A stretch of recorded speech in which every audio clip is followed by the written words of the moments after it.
good evening, et bonjour to you.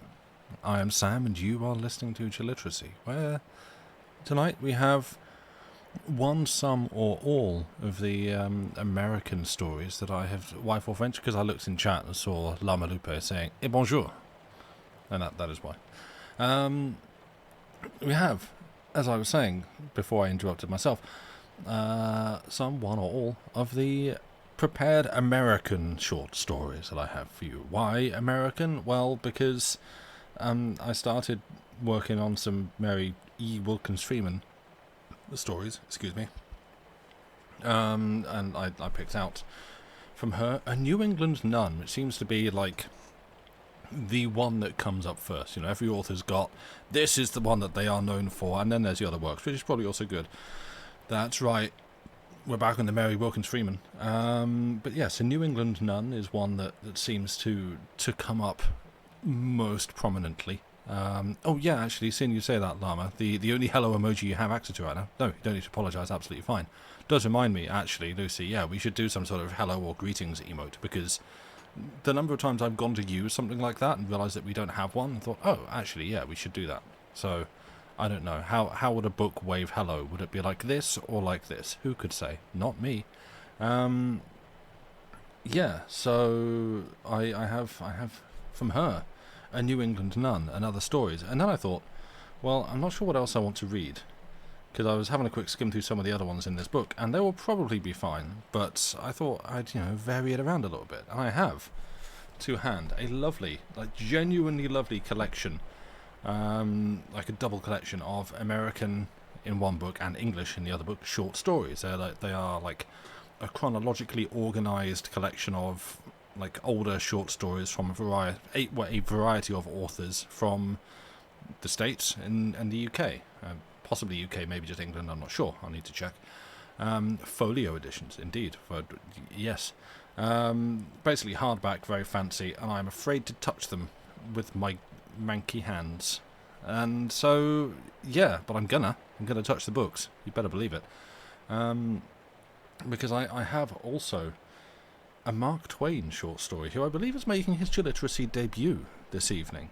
It is the £1 million banknote. Sound Manky Hands, exactly. I'm a big fan of that band. They were very good. If you love ska, look them up.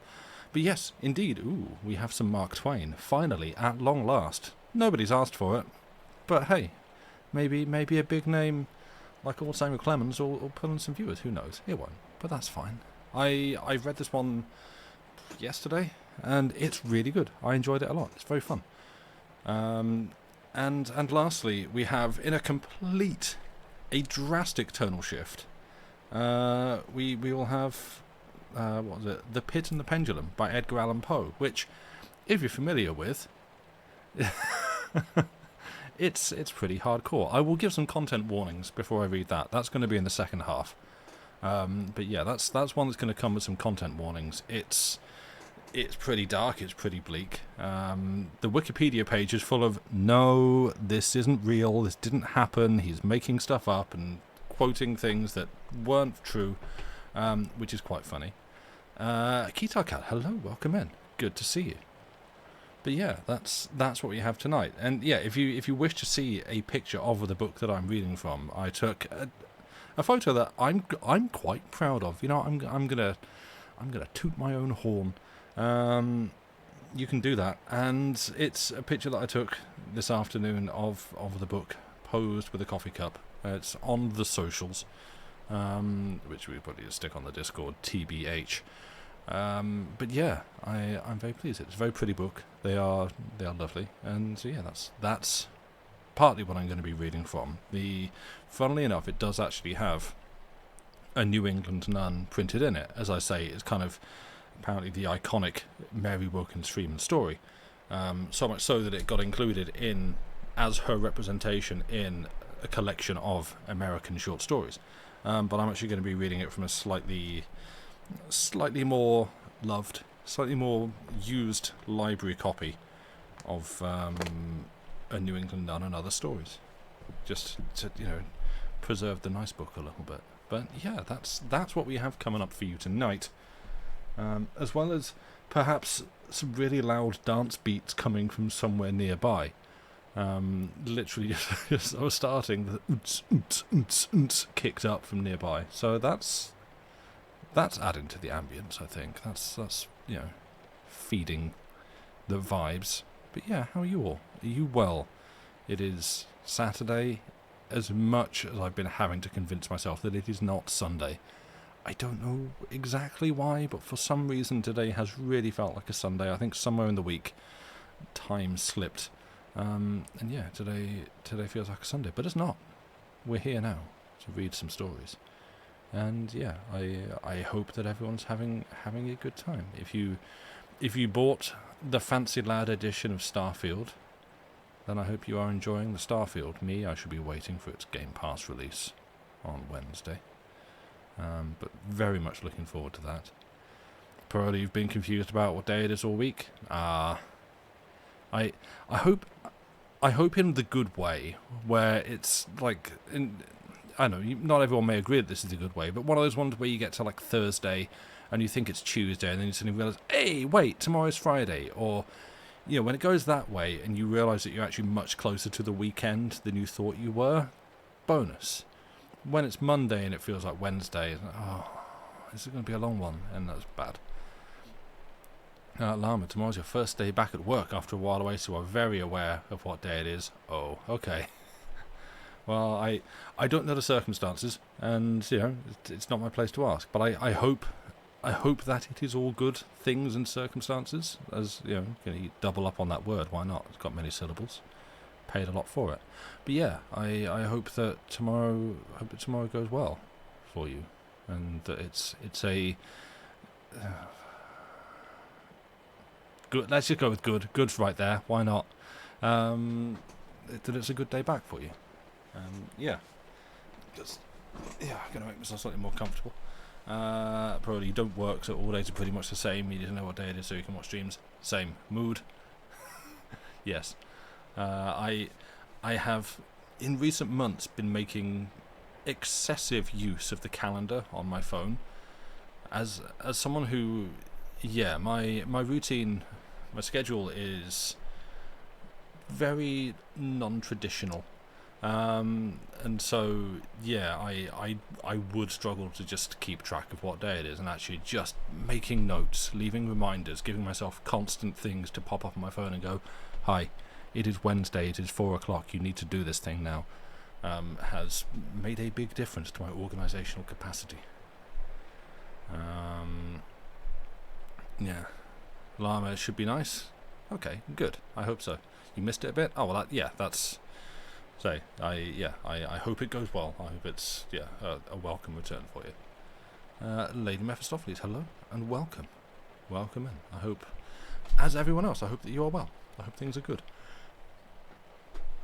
I'm trying to think if I have anything else to talk about. I don't. There is something that I would like to talk about. In fact, there's many things that I would like to talk about. Lucy and I were sort of looking at cool stuff earlier, which we don't have anything to talk about there on that front yet, but I would love to talk about the thing that I've been up to this past week and a bit, but I cannot. But at some point in the future, hopefully there will be a time when I can point and go, hey, that. And everyone will go, ooh, that's cool.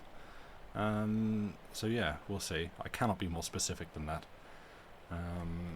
But yeah, cool things are in the works. You can talk about digging holes. Yes, indeed, you can. Everyone talk about digging holes. That's neat. That's that. For those of you that don't know, those of you that are somehow not affiliated or familiar with the Longest John's community, and by extension the Yogscast community, the next community video project was announced this week, and it is going to be a combination Longest John's and Yogscast singing Diggy Diggy Hole, and everyone is invited to participate. The website contains the details, and you can go and look it up. That has been on the cards for some time, and it's like there was it was that's everyone's been wanting to talk about that for a while, and then things sort of popped up that stalled it a little bit, and then it came up. And so there's been, Perola especially, seeing you like guessing it. I think you called it before I started dropping hints, and then I started dropping hints in the social posts about rejoice. Wink. We have this thing coming up soon for the community project that we're going to. And like, is this diggy hole? Is this to do with that? I think is it maybe that? Like, it could be. You've been hoping for it for months. Yeah. No. When it was like finally going up, I was like, Perola's going to love this. So yeah, congratulations. You love the mug I chose for the pics. It's really very pretty. Thank you. That was a gift from. It was. Damn it. She's going to shoot me. I want to say Lucy, but I'm trying to think whether... No, it was your parents, wasn't it? I think it was a gift from Lucy's parents for me for Christmas. Yeah, they are... It was your parents. Yes, good. Thank you. I was like, wait, because obviously you gave it to me when you came here. You're not going to shoot me. No, you don't have a gun. But yeah, it was a gift from Lisa's parents, and they are immediately my favourite coffee mugs. They're extremely pretty. I have a pair of two. They are very, very good mugs, and I enjoy using them for photo opportunities. We are on Mastodon. Yes, we are indeed. We are on Bookstodon. Yes, Bookstodon. Oh, in fact, thank you. Yes. Excellent. Yeah, bookstodon.com/literacy. That is us. Yeah. So yes, that is. I do still unfortunately use Twitter because I think. Well, I literally just use it for social posts, and that's it. Like just to put going live stuff there, because I think we probably still have 1 or 2 people that follow us there. But I'm trying to migrate things away to Mastodon and to Blue Sky. Just got to go somewhere that's not Twitter. But yeah, that is where at present the social posts go. We are considering some other options as well. Again, there's a lot of things being talked about, a lot of things being planned, and a lot of things that kind of just require probably mainly me to actually get off my arse and organise some things and do some stuff. I've got various bits that I've been meaning to do for weeks that will help make some cool posts. Thank you for the follow. I see that now. I just got the alert. Sick of the Discords now. Can't be bothered with dozen other platforms. Yeah, can't even speak. Yeah, completely fair.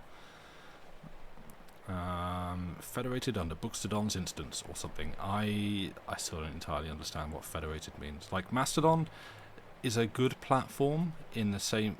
It's a great platform in the same way that Linux is a great operating system.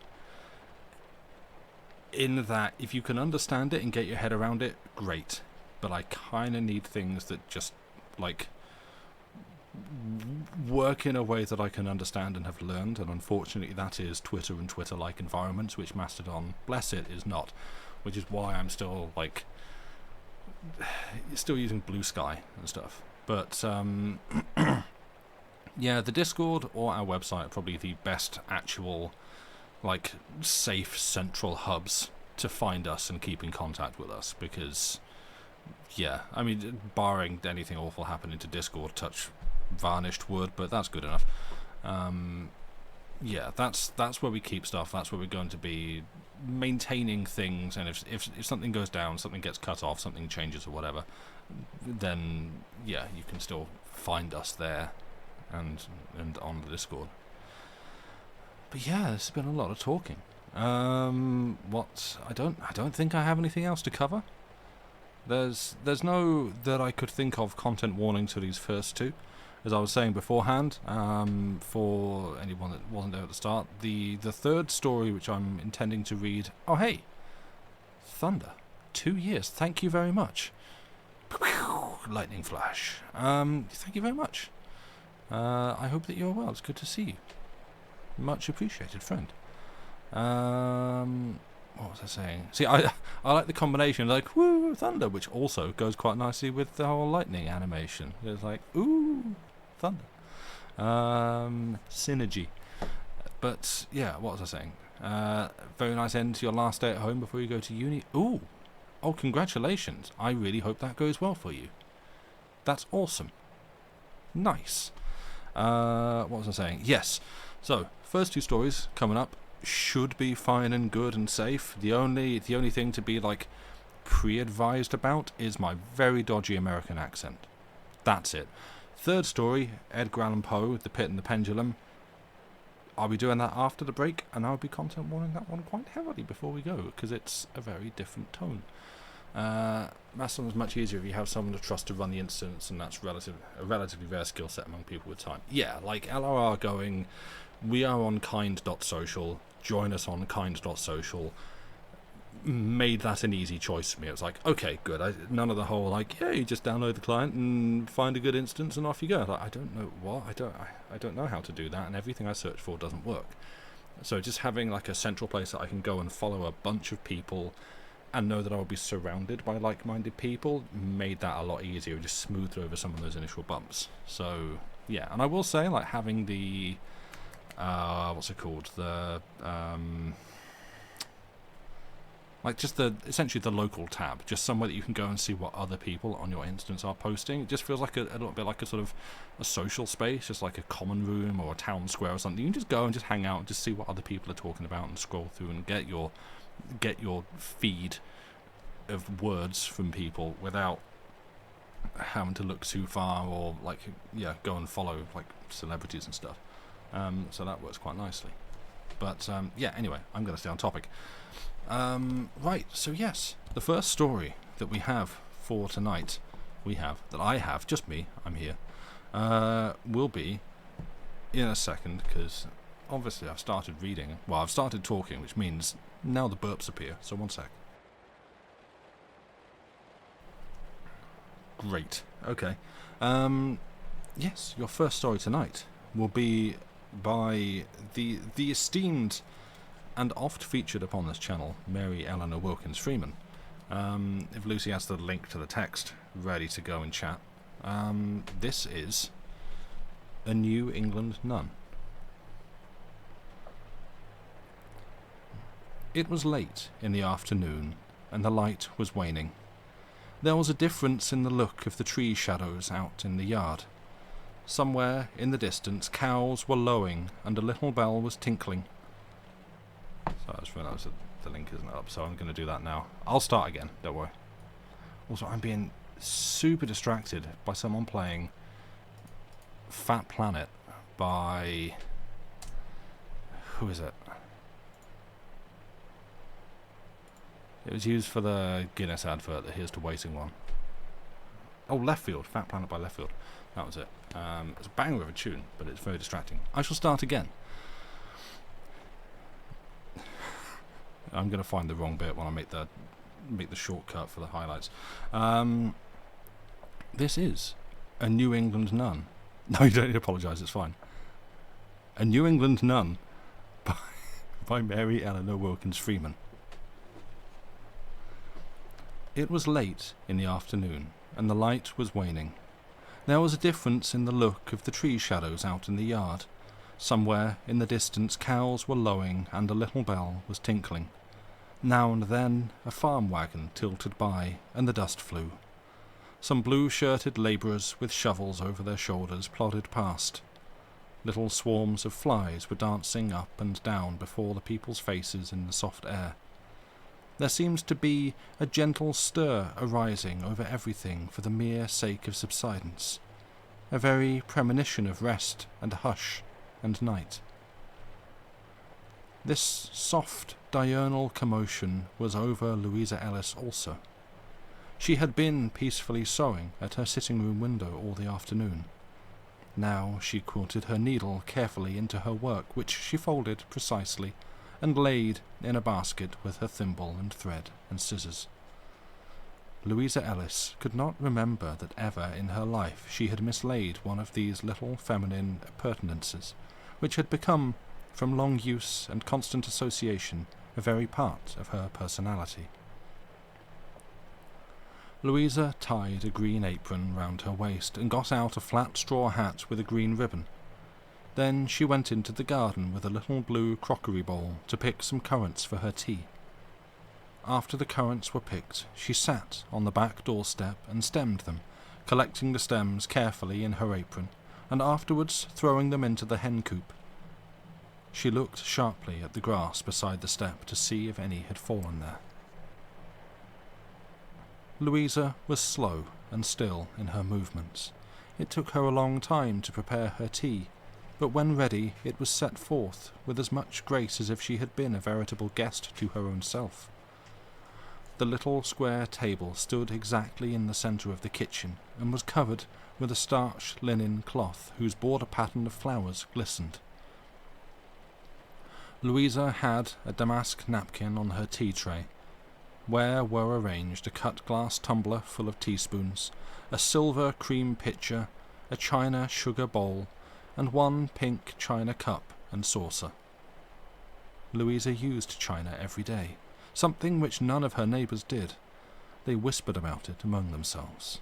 Their daily tables were laid with common crockery.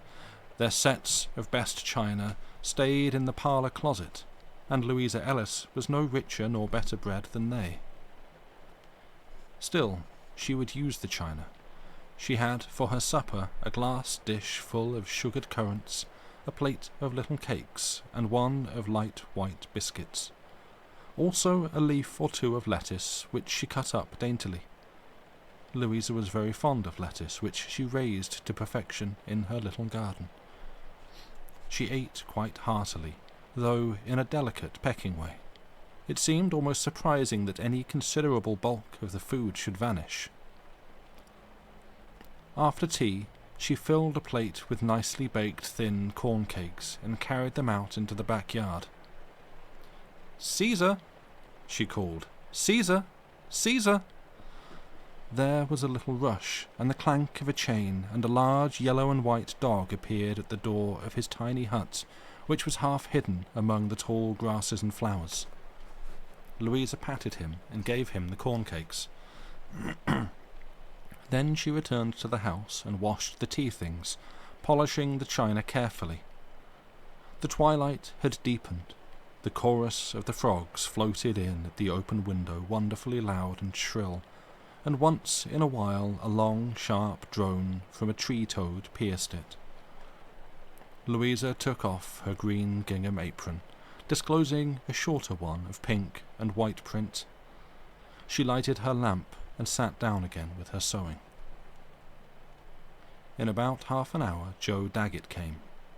She heard his heavy step on the walk, and rose and took off her pink and white apron.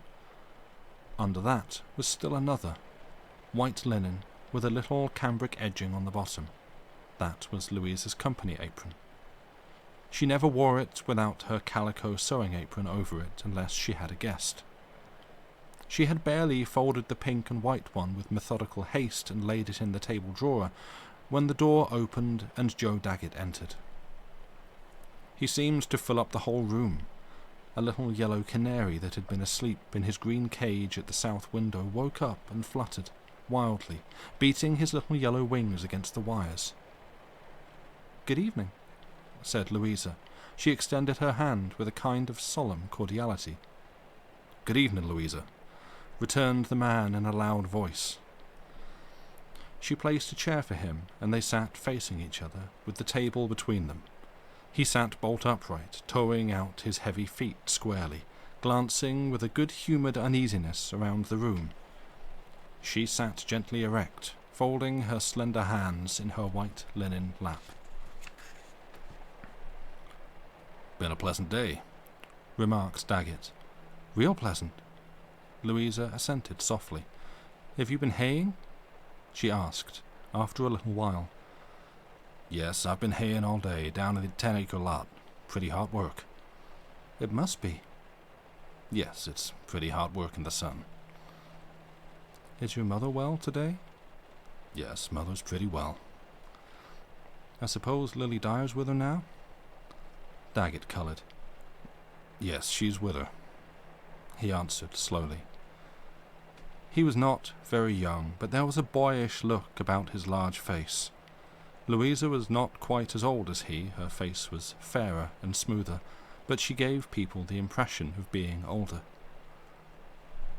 "I suppose she's a good deal of help to your mother," she said further. "I guess she is. I don't know how Mother'd get along without her," said Daggett with a sort of embarrassed warmth. "She looks like a real capable girl. She's pretty looking too," remarked Louisa. "Yes, she is pretty fair looking."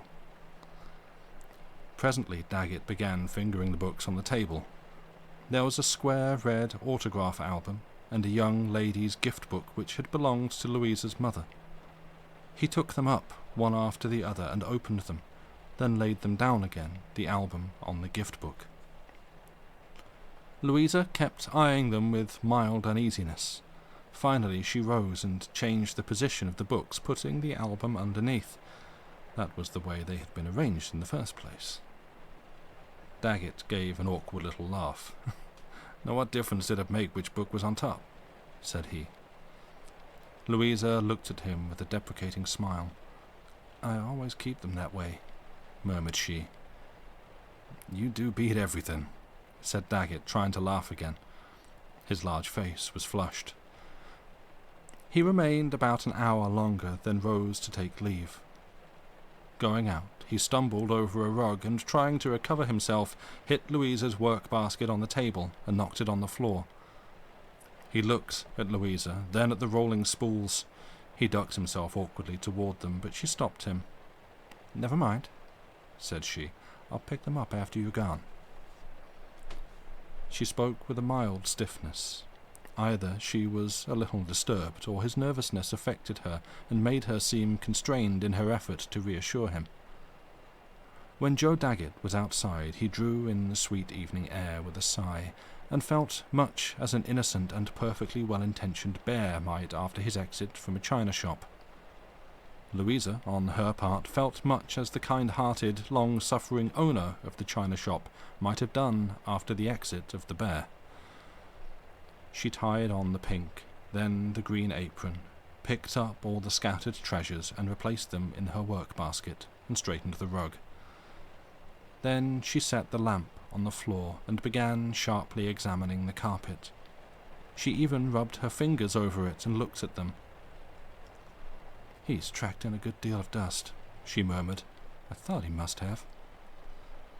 Louisa got a dustpan and brush and swept Joe Daggett's track carefully.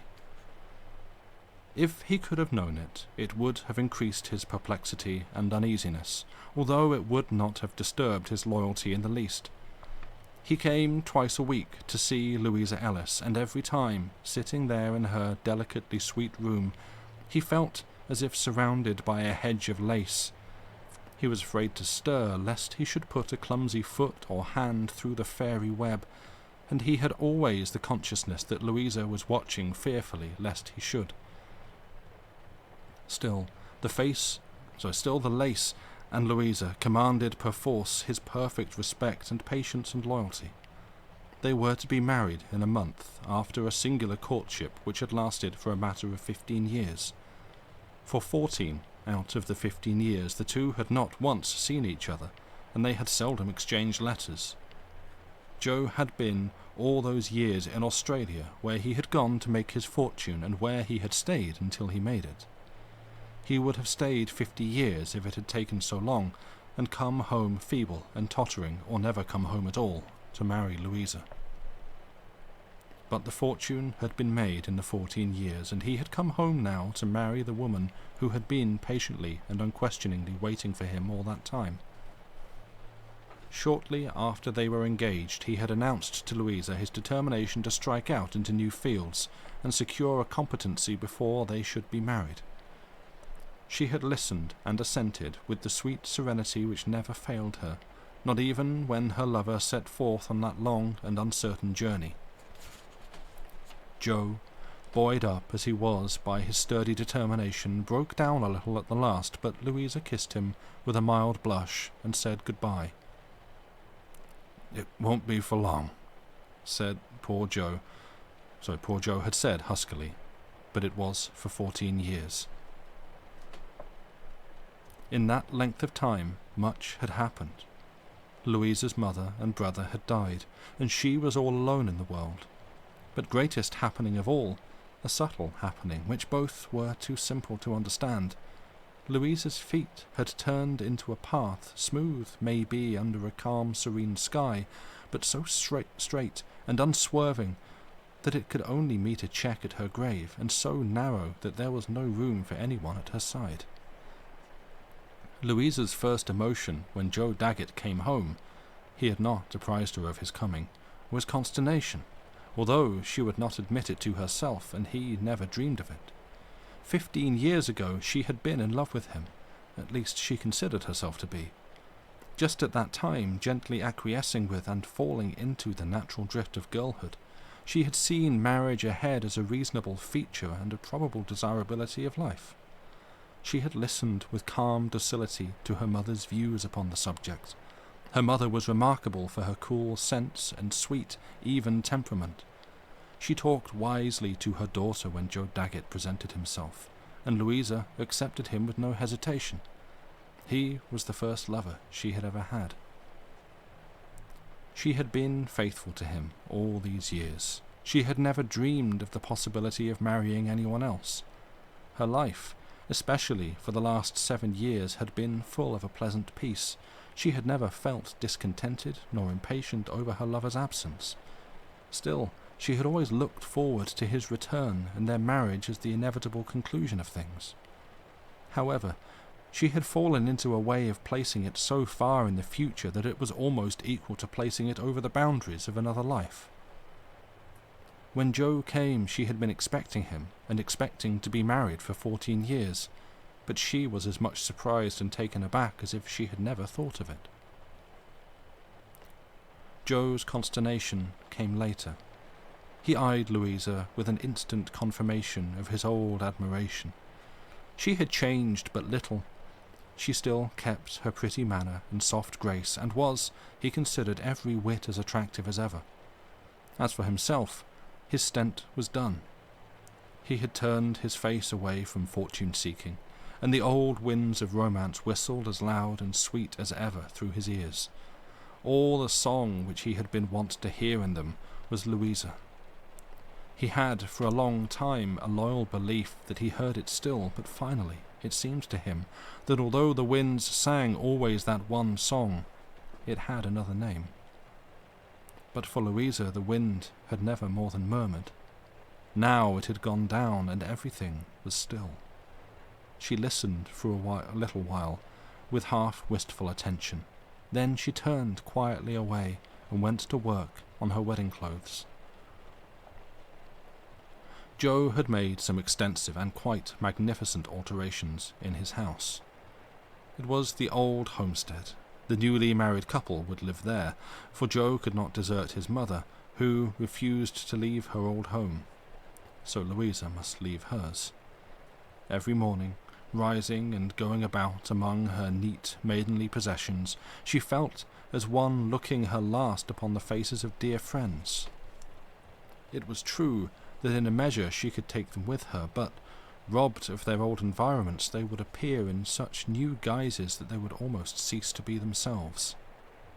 Then there were some peculiar features of her happy solitary life which she would probably be obliged to relinquish altogether. Sterner tasks than these graceful but half-needless ones would probably devolve upon her. There would be a large house to care for.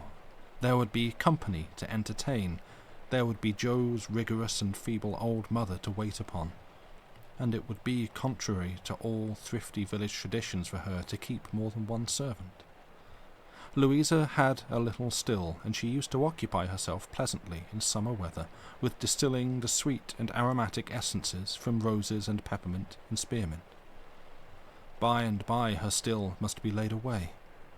Her store of essences was already considerable, and there would be no time for her to distill for the mere pleasure of it. Then Joe's mother would think it foolishness. She had already hinted her opinion in the matter.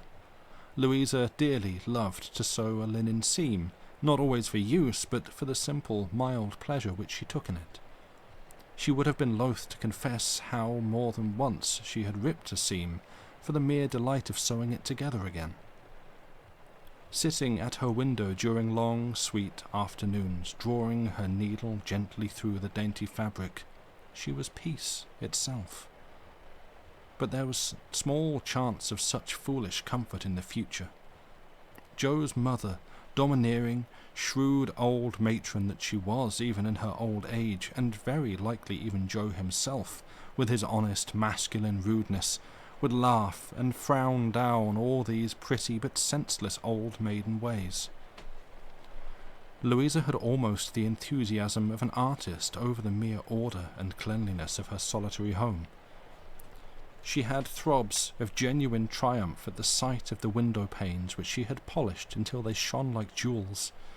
She gloated gently over her orderly bureau drawers, with their exquisitely folded contents redolent with lavender and sweet clover and very purity.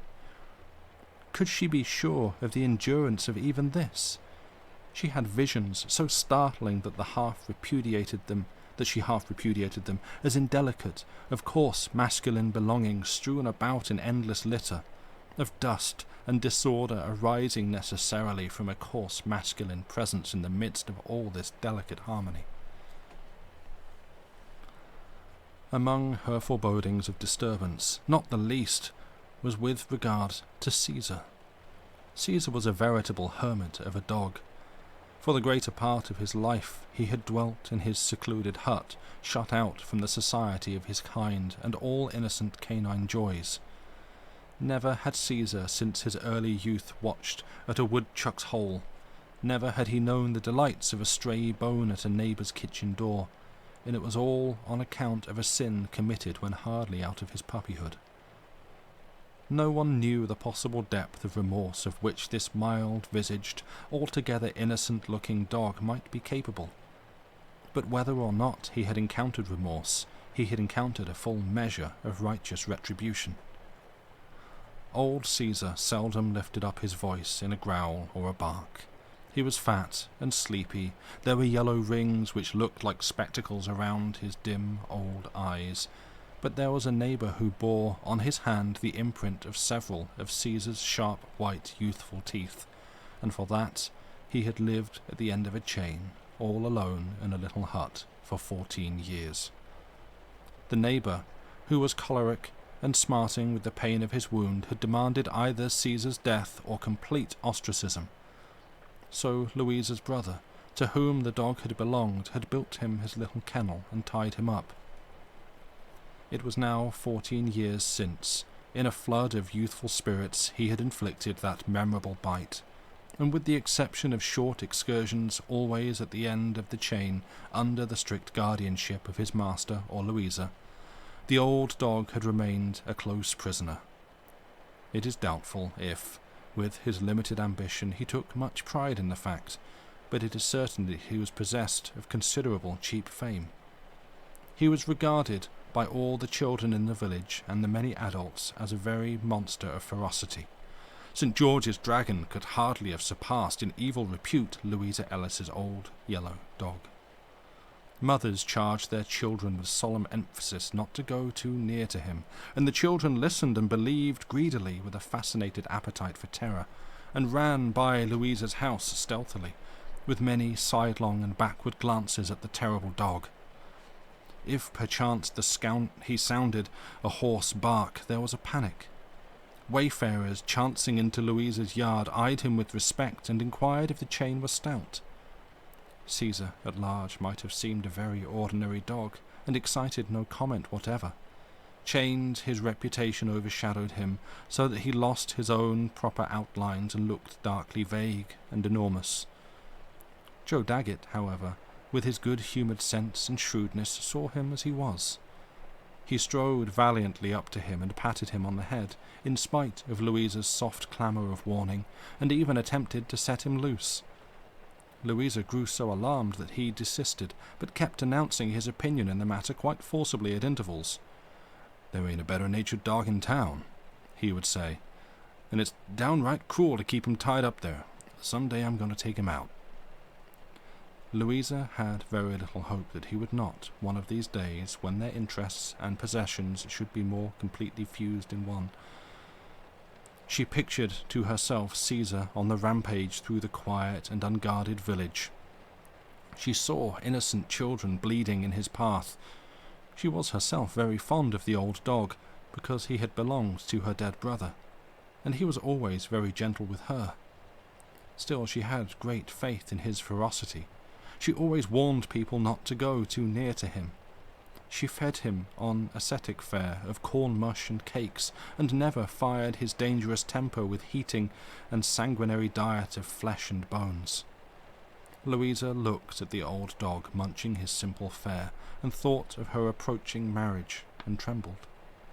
Still no anticipation of disorder and confusion in lieu of sweet peace and harmony, no forebodings of Caesar on the rampage, no wild fluttering of her little yellow canary were sufficient to turn her a hair's breadth.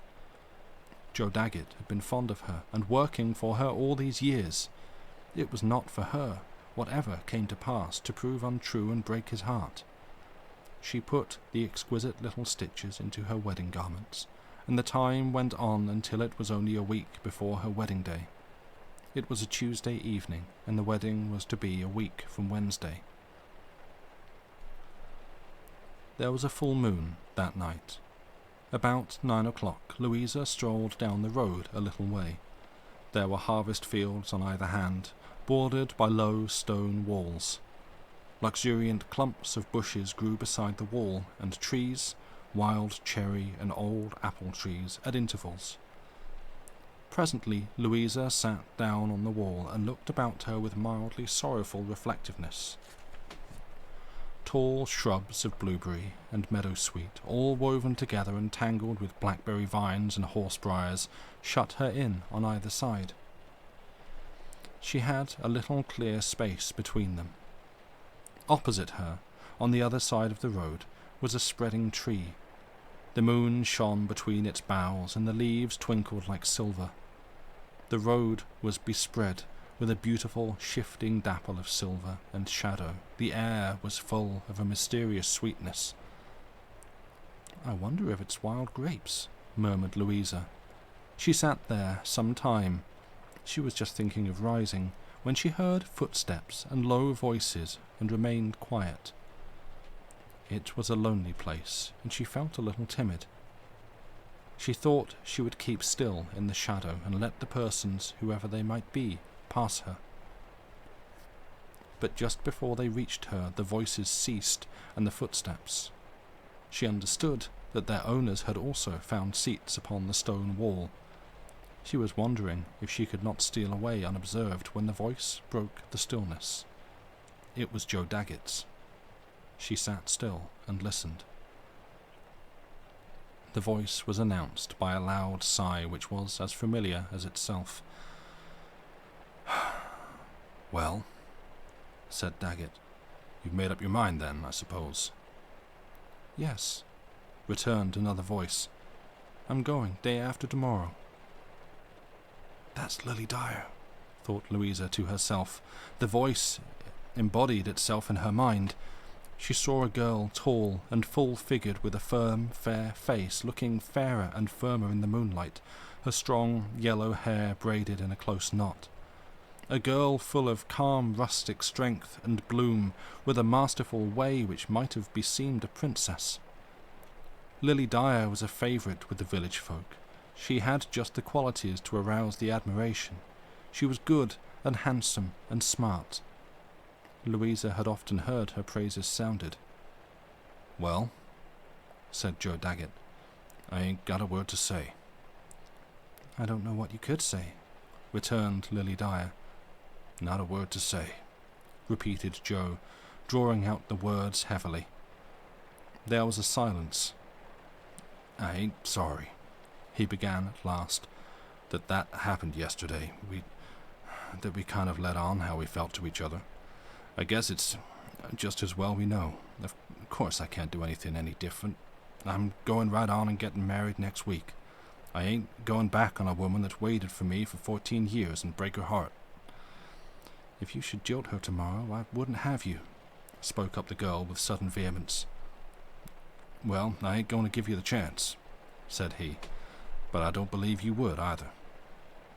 You'd see I wouldn't. Honor's honor and right's right. And I'd never think anything of any man that went against him for me or any other girl.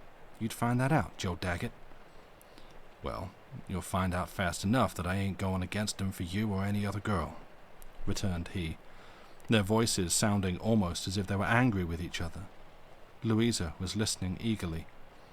I'm sorry you feel as if you must go away, said Joe, but I don't know but it's best. Of course it's best. I hope you and I have got common sense. Well, I suppose you're right. Suddenly Joe's voice got an undertone of tenderness. Say, Lily, said he, I'll get along well enough myself, but I can't bear to think. You don't suppose you're going to fret much over it? I guess you'll find out. I shan't fret much over a married man. Well, I hope you won't. I hope you won't, Lily. God knows I do. And I hope one of these days you'll come across somebody else. I don't see any reason why I shouldn't. Suddenly her tone changed. She spoke in a sweet, clear voice so loud that she could have been heard across the street. No, Joe Daggett, said she, I'll never marry any other man as long as I live. I've got good sense, and I ain't going to break my heart nor make a fool of myself, but I'm never going to be married, you can be sure of that. I ain't that sort of a girl to feel this way twice. Louisa heard an exclamation and a soft commotion behind the bushes. Then Lily spoke again. The voice sounded as if she had risen. This must be put a stop to, said she. We've stayed here long enough. I'm going home. Louisa sat there in a daze, listening to their retreating steps. After a while she got up and slunk softly home herself. The next day she did her housework methodically. She was as much a matter of course as breathing, but she did not sew on her wedding clothes. She sat at her window and meditated. In the evening Joe came.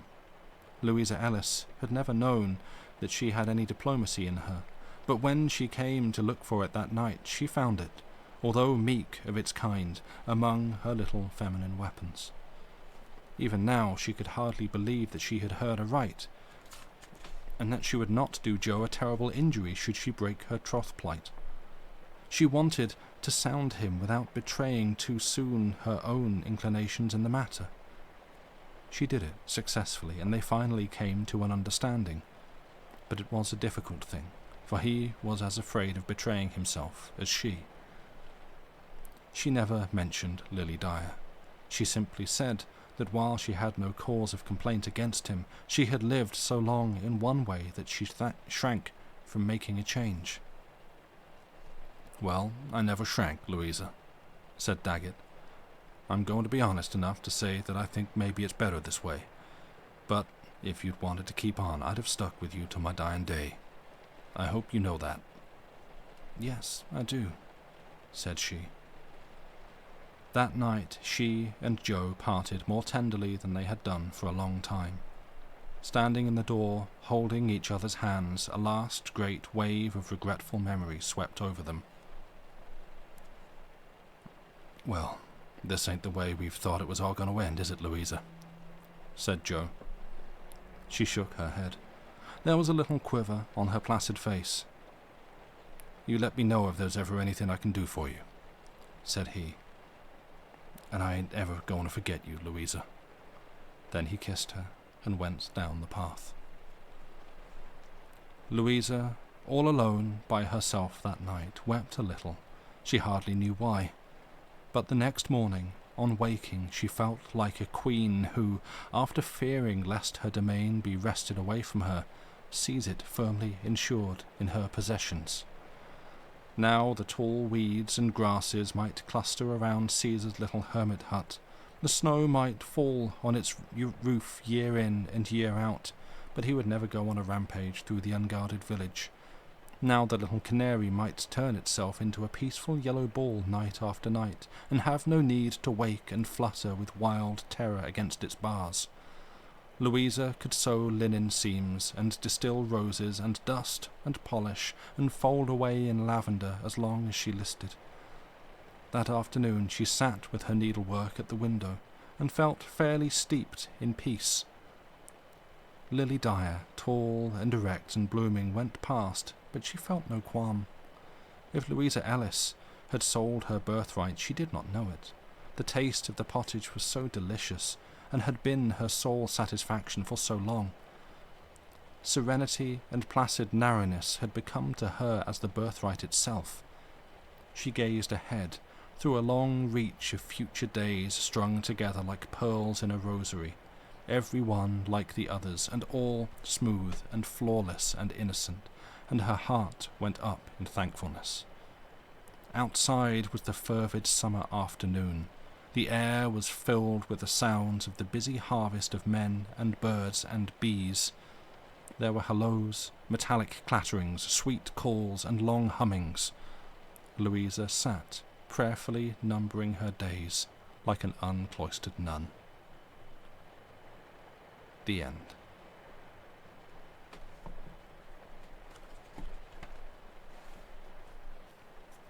How are we all doing?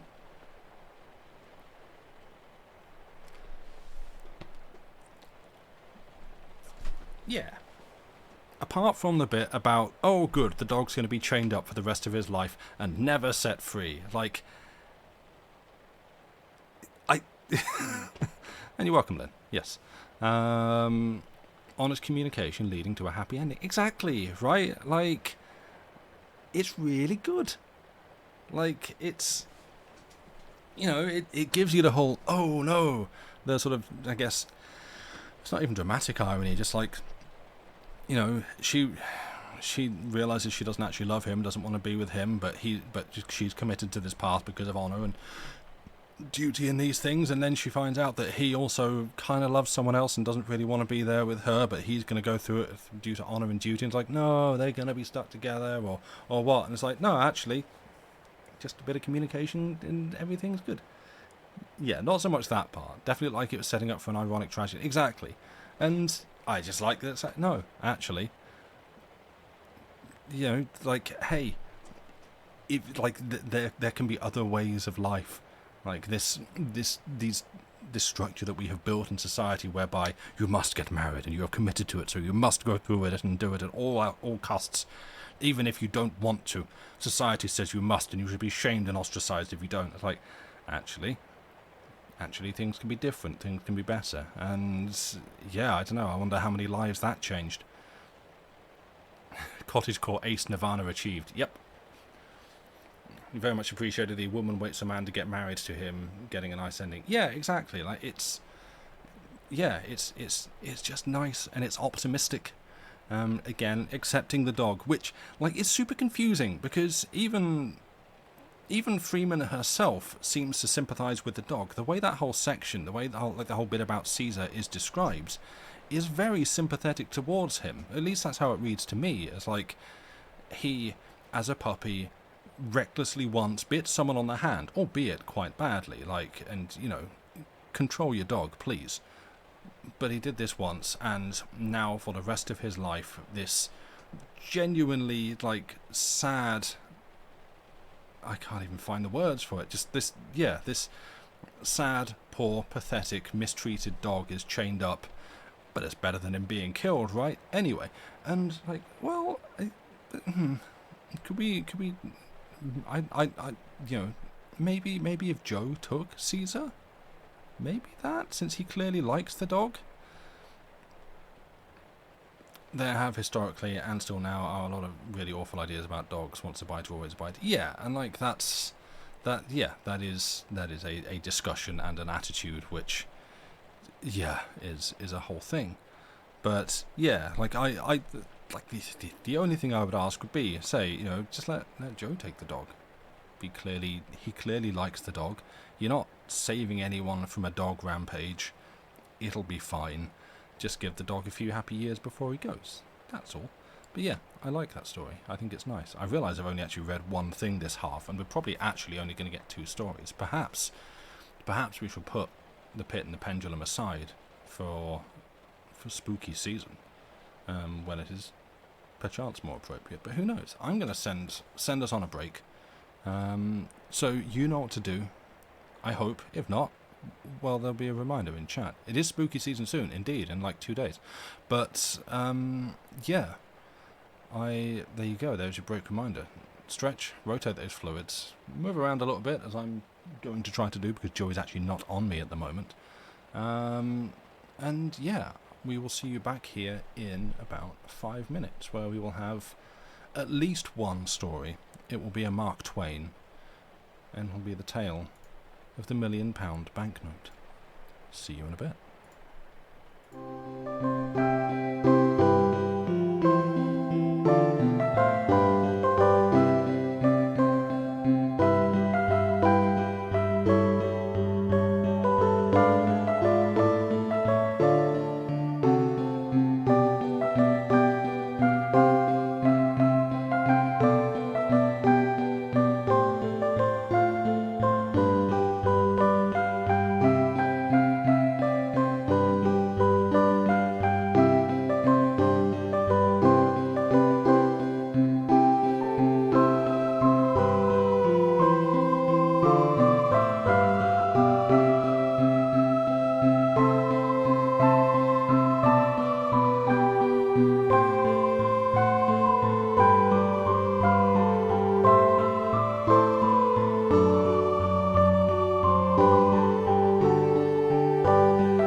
I lied.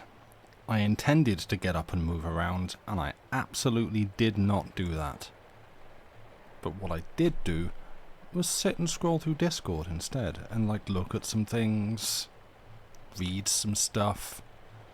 But I didn't move, so I don't know. Take a life lesson from that, if you will.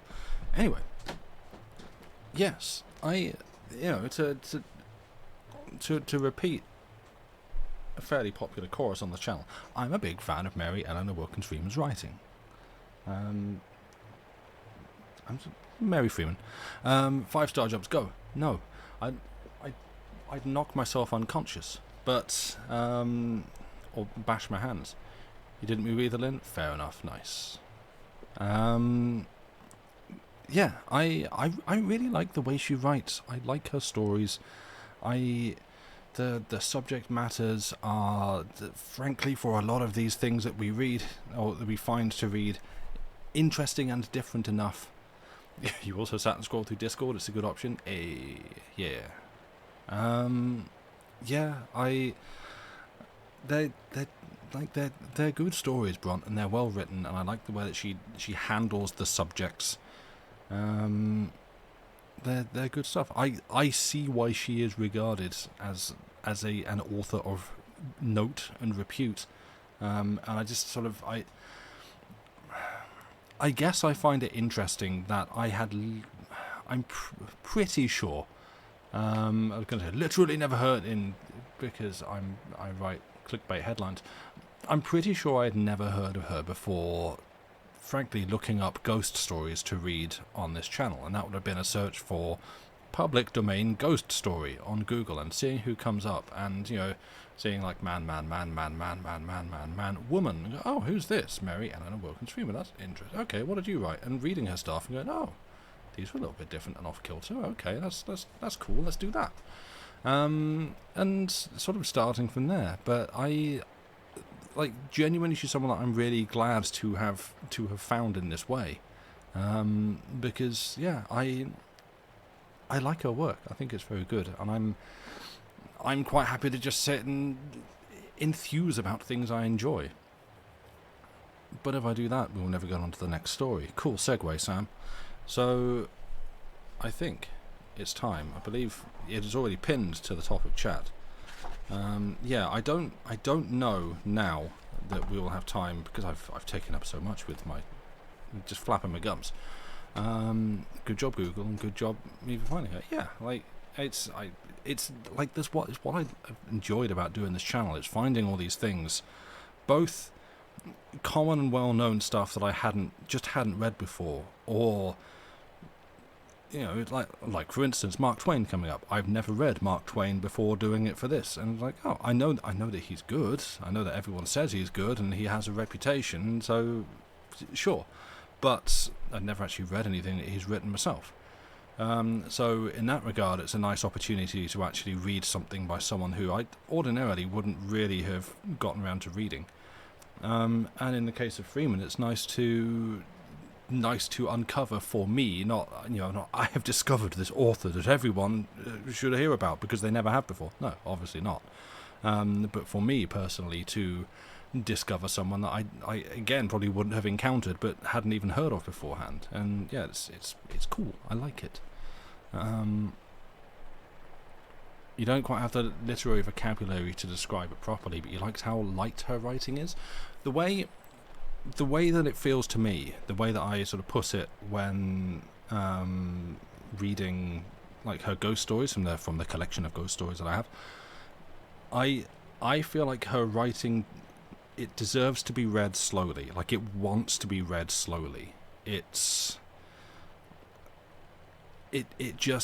feels patient. It feels considered. It just wants you to. It's regardless of the time of year that the story is set, it all feels like a hazy late summer evening. Frankly, August. It feels like just a warm, lazy, slightly too hot but not uncomfortably hot summer evening of just to just sit and read it slowly and patiently and let the descriptions and the events just roll round in your head. It's languid, yes, thank you. Write that down. Yeah, it's very that, and that's how it feels to me. Which, yeah, I guess embodies a sort of lightness, I suppose. But yeah, it's my kind of vibes. But now we shall cross onto a different story. This one, yeah, a bit different. This, we just get into it really, is perhaps something of a tall tale, but who knows? It's claimed to be true, so maybe. This is by Mark Twain, the £1 million banknote. When I was 27 years old, I was a mining broker's clerk in San Francisco and an expert in all the details of stock traffic. I was alone in the world and had nothing to depend upon but my wits and a clean reputation, but these were setting my feet in the road to eventual fortune, and I was content with the prospect. My time was my own after the afternoon board Saturdays, and I was accustomed to put it in on a little sailboat on the bay. One day I ventured too far and was carried out to sea. Just at nightfall, when hope was about gone, I was picked up by a small brig which was bound for London. It was a long and stormy voyage, and they made me work my passage without pay as a common sailor. When I stepped ashore in London, my clothes were ragged and shabby, and I had only $1 in my pocket. This money fed and sheltered me 24 hours. During the next 24, I went without food and shelter. About 10 o'clock on the following morning, seedy and hungry, I was dragging myself along Portland Place, when a child that was passing, towed by a nursemaid, tossed a luscious big pear, minus one bite, into the gutter. I stopped, of course, and fastened my desiring eye on that muddy treasure. My mouth watered for it, my stomach craved it, my whole being begged for it. But every time I made a move to get it, some passing eye detected my purpose, and of course I straightened up then and looked indifferent and pretended that I hadn't been thinking about the pear at all. This same thing kept happening, and I couldn't get the pear. I was just getting desperate enough to brave all the shame and to seize it, when a window behind me was raised and a gentleman spoke out of it, saying, "Step in here, please." I was admitted by a gorgeous flunky and shown into a sumptuous room where a couple of elderly gentlemen were sitting. They sent away their servant and made me sit down. They had just finished their breakfast, and the sight of the remains of it almost overpowered me. I could hardly keep my wits together in the presence of that food, but as I was not asked to sample it, I had to bear my troubles as best I could. Now, something had been happening there a little before, which I did not know anything about until a good many days afterwards, but I will tell you about it now. Those two old brothers had been having a pretty hot argument a couple of days before, and had ended by agreeing to decide it by a bet, which is the English way of settling everything. You will remember that the Bank of England once issued 2 notes of £1 million each to be used for a special purpose connected with some public transaction with a foreign country. For some reason or other, only one of these had been used and cancelled. The other still lay in the vaults of the bank. Well, the brothers, chatting along, happened to get to wondering what might be the fate of a perfectly honest and intelligent stranger who should be turned adrift in London without a friend, and with no money but that £1 million banknote, and no way to account for his being in possession of it. Brother A said he would starve to death. Brother B said he wouldn't. Brother A said he couldn't offer it at a bank or anywhere else because he would be arrested on the spot. So they went on disputing till Brother B said that he would bet £20,000 that the man would live 30 days anyway on that million and keep out of jail too. Brother A took him up. Brother B went down to the bank and bought that note. Just like an Englishman, you see, plucked to the backbone. Then he dictated a letter, which one of the clerks wrote out in a beautiful round hand, and then the two brothers sat at the window a whole day watching for the right man to give it to. They saw many honest faces go by that were not intelligent enough, many that were intelligent but not honest enough, many that were both but the possessor were not poor enough, or, if poor enough, were not strangers. There was always a defect until I came along. But they agreed that I filled the bill all around, so they elected me unanimously, and there I was now waiting to know why I was called in. They began to ask me questions about myself, and pretty soon they had my story. Finally, they told me I would answer their purpose. I said I was sincerely glad and asked what it was. Then one of them handed me an envelope and said I would find the explanation inside. I was going to open it, but he said no, take it to my lodgings and look over it carefully and not be hasty or rash. I was puzzled and wanted to discuss the matter a little further, but they didn't, so I took my leave, feeling hurt and insulted to be made the butt of what was apparently some kind of practical joke, and yet obliged to put up with it, not being in circumstances to resent affronts from rich and strong folk. 1 second, Joey wishes to leave.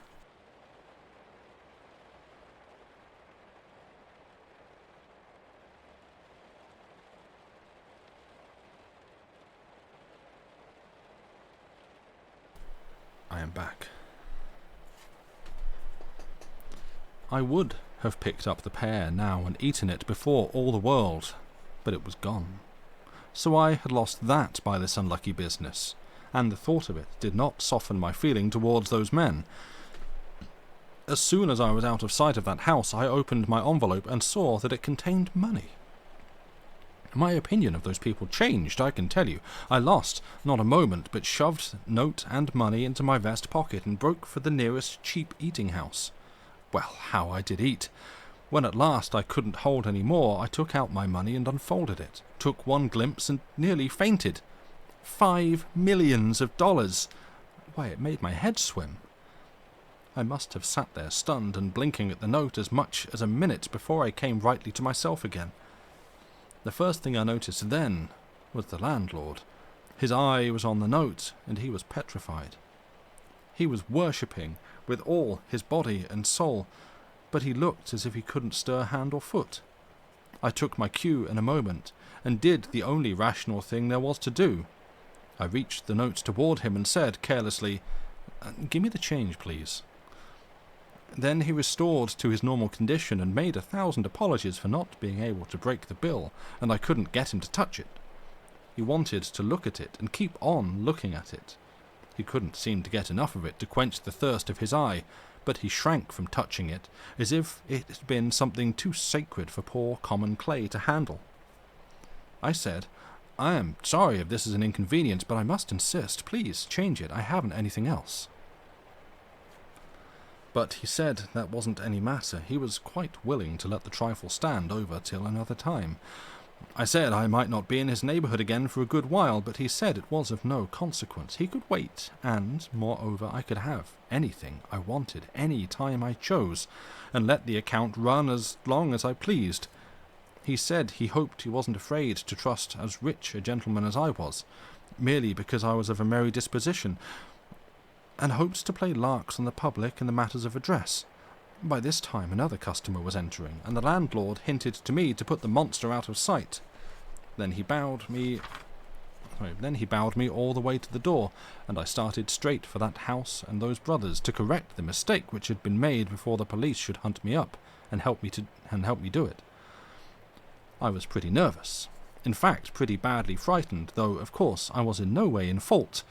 But I knew men well enough to know that when they find they've given a tramp £1 million bill when they thought it was a £1, they are in a frantic rage against him instead of quarrelling with their own near-sightedness as they ought. As I approached the house, my excitement began to abate, for all was quiet there, which made me feel pretty sure the blunder was not yet discovered. I rang. The same servant appeared. I asked for those gentlemen. "They are gone." This in the lofty, cold way of that fellow's tribe. Gone? Gone where? On a journey. But whereabouts? To the continent, I think. The continent? Yes, sir. Which way, by what route? I can't say, sir. When will they be back? In a month, they said. A month? Oh, this is awful. Give me some sort of idea of how to get a word to them. It's of the last importance. I can't. Indeed, I've no idea where they've gone, sir. Then I must see some member of the family. Family's away too. Been abroad months. In Egypt and India, I think. Man, there's been an immense mistake made. They'll be back before night. Will you tell them I've been here and that I will keep coming till it's all made right and they needn't be afraid? I'll tell them if they come back, but I'm not expecting them. They said you would be here in an hour to make inquiries, but I must tell you it's all right. They'll be here on time and expect you. So I had to give it up and go away. What a riddle it all was. I was like to lose my mind. They would be here on time. What could that mean? Oh, the letter would explain this, maybe. I had forgotten the letter. I got it out and read it. This is what it said. You are an intelligent and honest man, as one may see by your face. We conceive you to be poor and a stranger. Enclosed you will find a sum of money. It is lent to you for 30 days without interest. Report at this house at the end of that time. I have a bet on you. If you win it, you shall have any situation that is in my gift. Any, that is, that you shall be able to prove yourself familiar with and competent to fill. No signature, no address, no date. Well, here was a coil to be in. You were posted on what had preceded all this, but I was not. It was just a deep, dark puzzle to me. I hadn't the least idea what the game was, nor whether harm was meant to me or a kindness. I went into a park and sat down to try to think it out, and to consider what I had best do. At the end of an hour my reasonings had crystallized into this verdict. Maybe those men mean me well. Maybe they mean me ill. No way to decide that. Let it go. They've got a game, or a scheme, or an experiment of some kind on hand. No way to determine what it is. Let it go. There's a bet on me. No way to find out what it is. Let it go. That disposes of the indeterminable quantities. The remainder of the matter is tangible, solid, and may be classed and labelled with certainty. If I ask the Bank of England to place this bill to the credit of the man it belongs to, they'll do it, for they know him, although I don't. But they will ask me how I came in possession of it, and if I tell the truth, they'll put me in the asylum, naturally, and a lie will land me in jail. The same result would follow if I tried to bank the bill anywhere or to borrow money on it. I have got to carry this immense burden around until those men come back, whether I want to or not. It is useless to me, as useless as a handful of ashes, and yet I must take care of it and watch over it while I beg my living. I couldn't give it away, if I should try, for neither honest citizen nor highwayman would accept it or meddle with it for anything. Those brothers are safe. Even if I lose their bill or burn it, they are still safe because they can stop payment, and the bank will make them whole. But meantime I have got to do a month's suffering without wages or profit, unless I help win the bet, whatever it may be, and get that situation that I am promised. I should like to get that. Men of their sort have situations in their gift that are worth having. I got to thinking a good deal about that situation. My hopes began to rise high. Without doubt, the salary would be large. It would begin in a month. After that, I should be all right. Pretty soon, I was feeling first rate. By this time, I was tramping the streets again. The sight of a tailor shop gave me a sharp longing to shed my rags and to clothe myself decently once more. Could I afford it? No, I had nothing in the world but £1,000,000, so I forced myself to go on by. But soon I was drifting back again. The temptation persecuted me cruelly. I must have passed that shop back and forth 6 times during that manful struggle. At last I gave in. I had to. I asked if they had a misfit suit that had been thrown on their hands. The fellow I spoke to nodded his head toward another fellow and gave me no answer. I went to the indicated fellow, and he indicated another fellow with his head, and no words. I went to him, and he said, "Joey wishes to come in, so I will do that."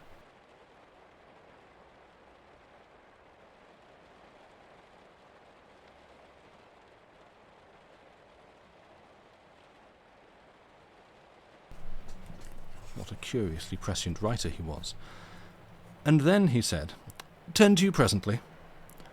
I waited till he was done with what he was at. Then he took me into a back room and overhauled a pile of rejected suits and selected the rattiest one for me.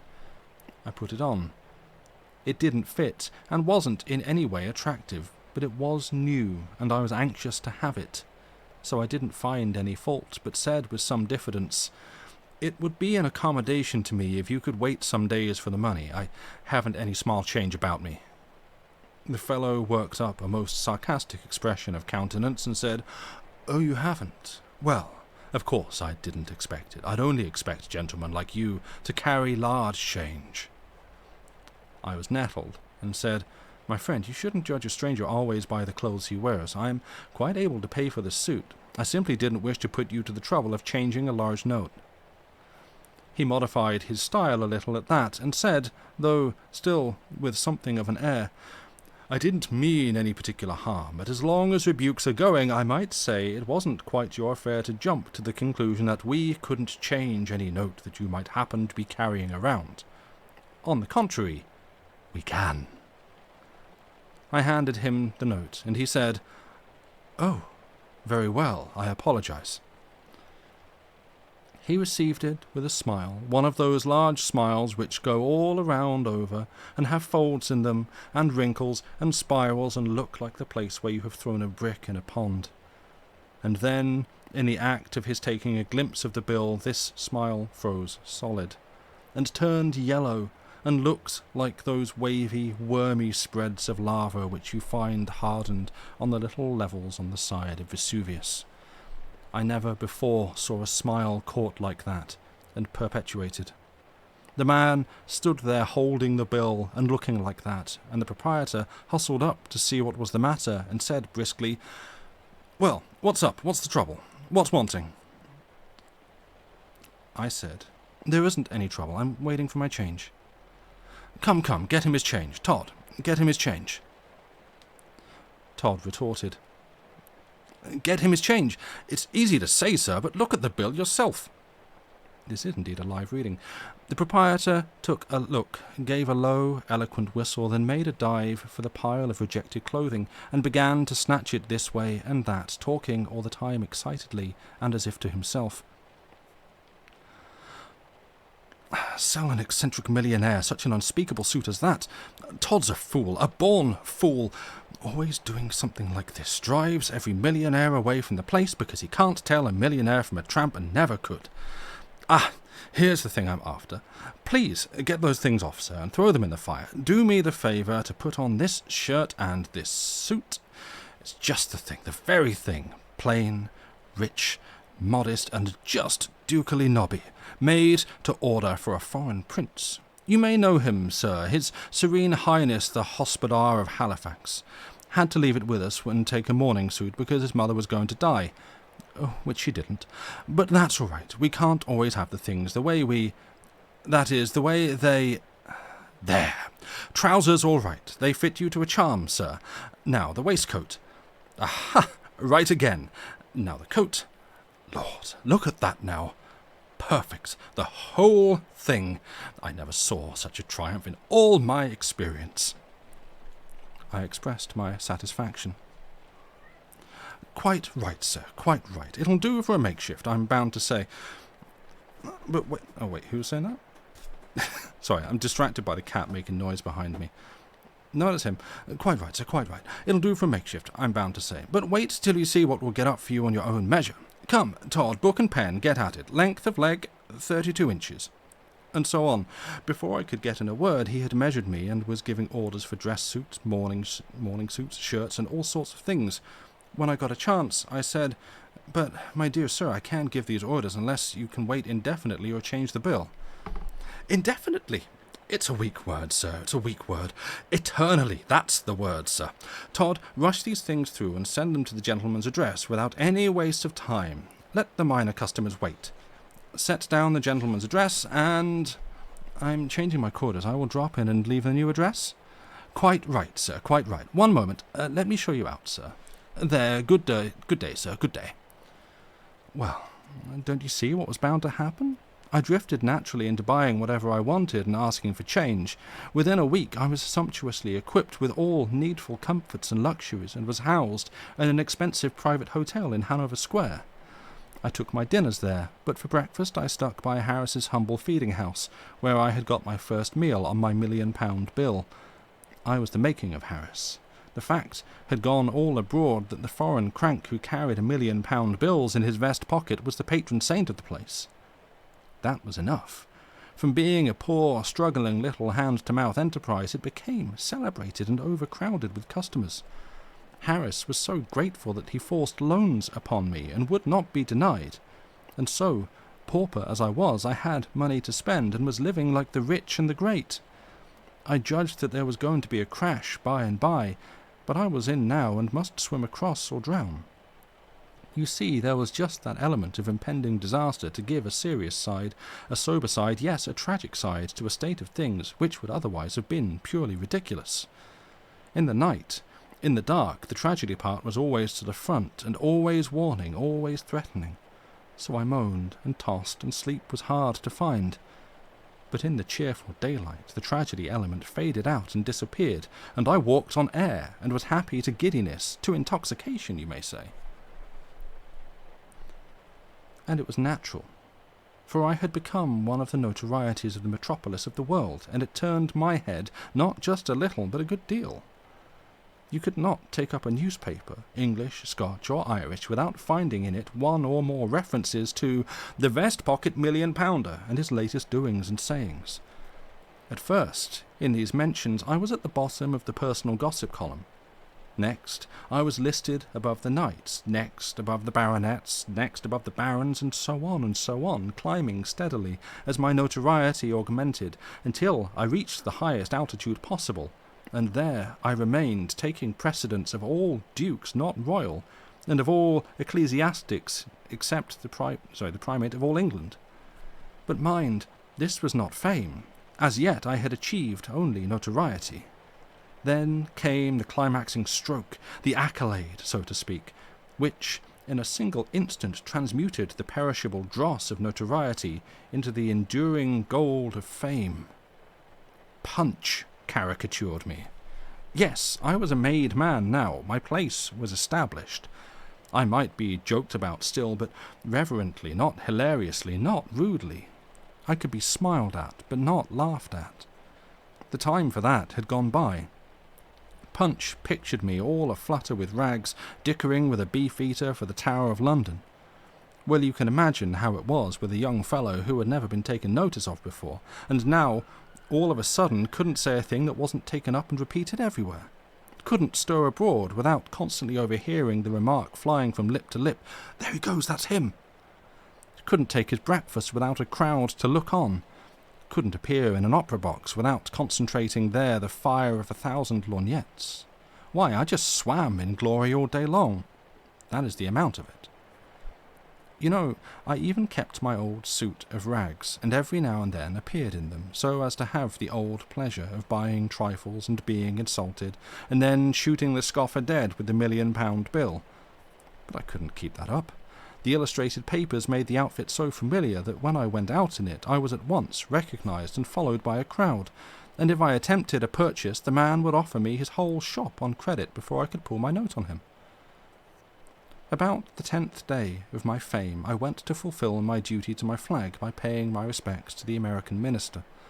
He received me with the enthusiasm proper in my case, upbraided me for being so tardy in my duty, and said that there was only one way to get his forgiveness, and that was to take the seat at his dinner party that night, made vacant by the illness of one of his guests.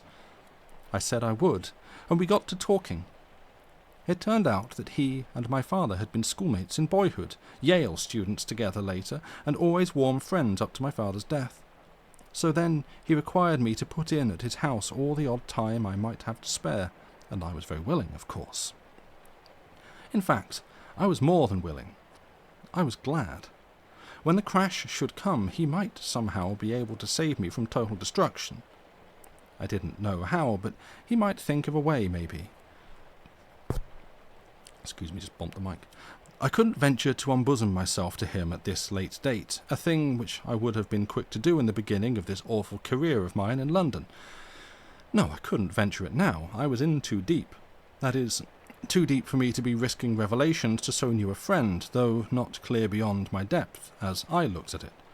Because, you see, with all my borrowing, I was carefully keeping within my means.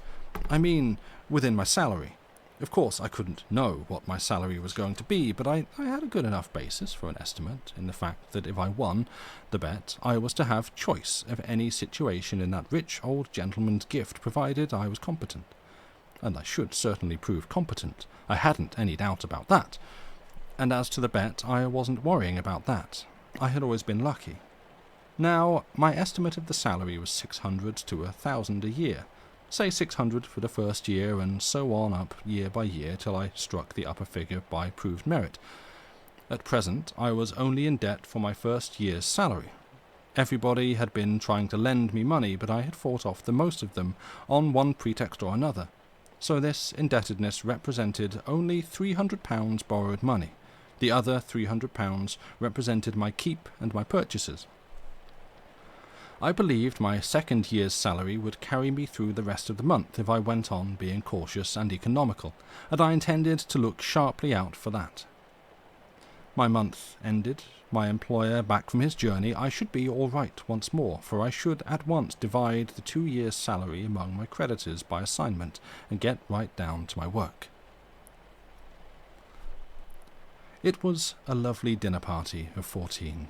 The Duke and Duchess of Shoreditch, and their daughter, the Lady Anne, Grace, Eleanor, Celeste, and so forth de Bohun, the Earl and Countess of Newgate, Viscount Cheapside, Lord and Lady Blatherskite, some untitled people of both sexes, the minister and his wife and daughter, and his daughter's visiting friend, an English girl of 22 named Portia Langham, whom I fell in love with in 2 minutes, and she with me. I could see it without glasses. There was still another guest, an American, but I am a little ahead of my story. While the people were still in the drawing-room, wetting up for dinner and coldly inspecting the late-comers, the servant announced, "Mr. Lloyd Hastings." The moment the usual civilities were over, Hastings caught sight of me and came straight with cordially outstretched hand, then stopped short when about to shake, and said, with an embarrassed look, "I beg your pardon, sir, I thought I knew you." "Why, you do know me, old fellow." "No, you, the vest pocket monster?" "I am, indeed. Don't be afraid to call me by my nickname. I'm used to it." Well, this is a surprise. Once or twice I've seen your own name coupled with a nickname, but it never occurred to me that you could be the Henry Adams referred to.